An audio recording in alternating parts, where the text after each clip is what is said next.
And now to our interview portion. The government wants to create 1 million jobs a year for Kenyans abroad to boost the diaspora remittances and foreign exchange earnings. An estimated of 4 million Kenyans live and work abroad and send money back to their country for investment, personal development, and to take care of their families. Last year's diaspora remittances reached 559.57 billion shillings. And to understand modalities around working abroad, we are joined by EMIR Sky Tours manager, that is SARUNI SAMWEL, to just tell us also how in the private sector they are faring on, as the government has already created, trying to create this 1 million jobs across our borders. SAMWEL, good afternoon and thank you for joining us this afternoon. Thank you so much. The process to many seems like extraneous for many of us. Even I personally have ever tried that. But what does it entail to secure a job abroad? First, let me give my greetings. Yes. Good afternoon to all who are watching. My name is SAMWEL SARUNI, manager EMIR Sky Tours, which is a traveling agency. Okay. When we talk about securing a job, we categorize that into 3 categories. That is skilled, mid-skilled, and non-skilled. Yeah, for the skilled, those ones who have attained a higher education, those ones who have done like the bachelor degrees, or those ones who are looking at career-based jobs. Mid-skills, we are talking about people that have attained a bit of education, maybe let's say from 4 certificate, and is seeking to have a job abroad. And for the non-skilled, those ones that definitely don't have education. Okay. Yeah, so we have job based on all that. Yeah. And of course, let's say, given that you have categorized them in those 3 categories, what are the procedures of ensuring that I transition from my country to that country that I'm headed for, in terms of, given that I've secured a job? Okay, there are necessary documents that are needed for you to be able to transition from this country to the next country where you're going to have your job. So we, when our clients come to our offices, there are documents that we ask them to bring. Yeah, and maybe if I can be allowed, I'll mention the documents, the necessary documents that are needed so that you can be able to get the visa, so that you can be able to go and work abroad. So we need an applicant passport. It's a must you have a passport, the national ID for the applicant, the birth certificate. If you have a parents, you bring the parents' ID. Also, the bank statements is a must. Detailed bank statement. You also need your education. For those who are going for skills, you need the education certificates also are needed. Also, you need, if you are married, you'll definitely bring your the marriage certificate and the ID for the spouse. Yeah. Okay, let's go back to the visa, because right now, you know, Kenya is under our own system, the ETA system. It is visa free, but gaining that particular document, it is a work. You need to work hard to get that particular document. Given that you're in the sector, what ways have you done to ensure that your clients who are going overseas can obtain documents from the countries that they're headed to? Okay, first, after we have done the proper documentation, we follow up on our clients to make sure that after they have gone, they will get the jobs, or they will get wherever that they have gone to attain in the other countries. So what are the pros and cons of working overseas? Okay, I start with the pros. Of course, the pay. Yeah, the pay is high, so when you work abroad, you are assured that you'll be able to earn well. Okay, also, you'll be able to venture into a new country whereby you're going to learn a different culture, you're going to learn different people. Also, you are going to attain new skills.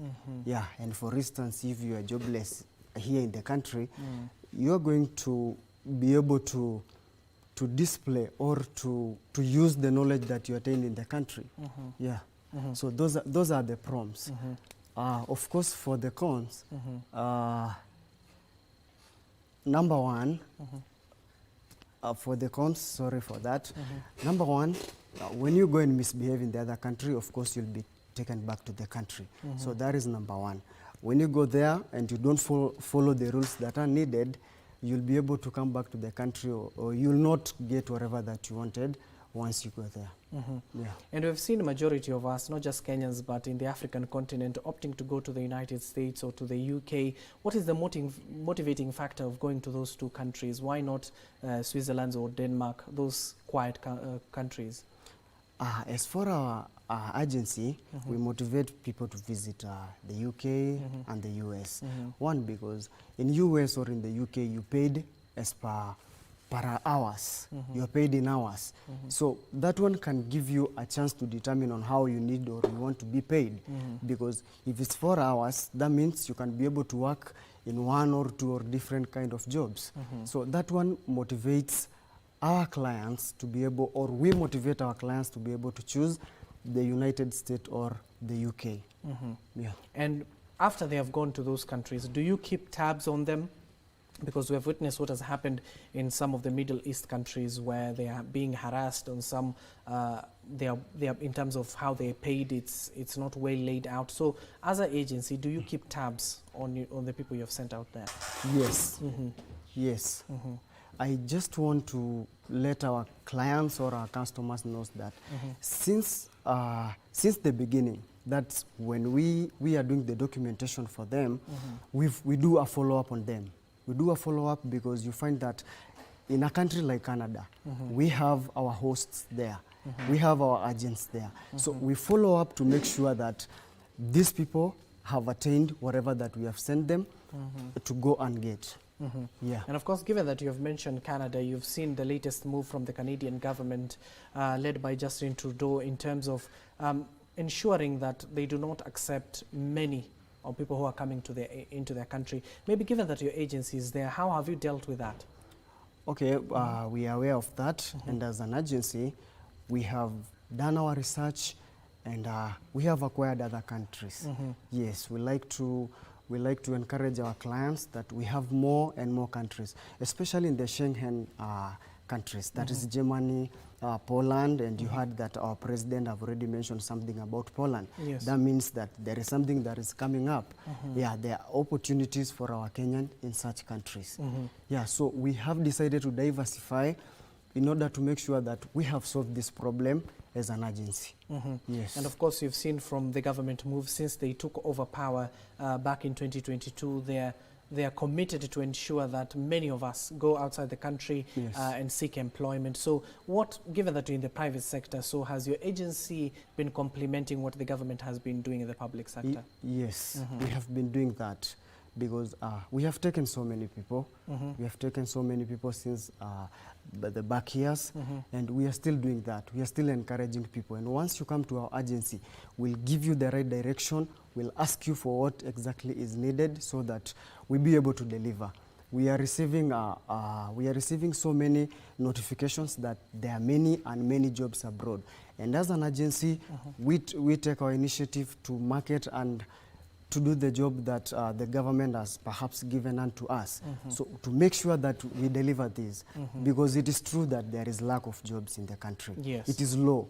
So that's why we are encouraging our Kenyans that let's go. Let's go get the job, go earn. Or for instance, if you're learned, you are highly skilled and you're learned and you have not been able to get a job in the country, there are so many opportunities above.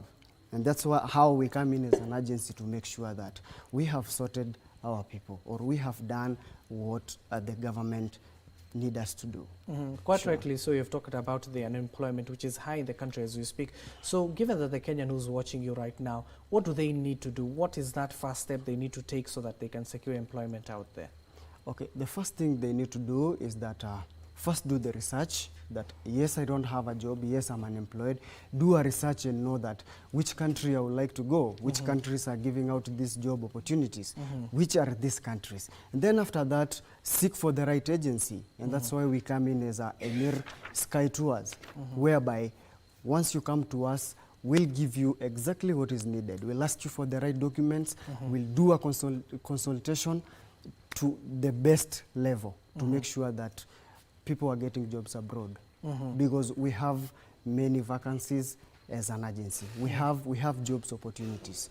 Yes. Now, given that now we are coming to the closure of this conversation, maybe your final remarks towards this.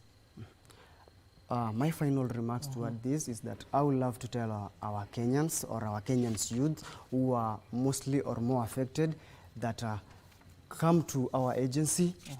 We are going to give you, we are going to help you, and we are going to open opportunities for you outside the country. There are so many opportunities. Do not just sit there. Take a step, do your research, go and get the greener pastures, because it's clear that they are there. It's only that you are needed to take that action so that you can be able to get the job. Also, we are located along Koinange Street, that is opposite CJ's, Sienda House, 10th floor. That's where we are located. I'm expecting that they should come, we help them go get the job. Okay, thank you so much. That is the EMIR Sky Tours Manager, SARUNI. SAMWEL, thank you for making time for us. Just expounding on the opportunities that are out there overseas, given that the government opts to create 1 million jobs a year for Kenyans abroad. And of course, we'll be carrying on that particular conversation in the near future as well.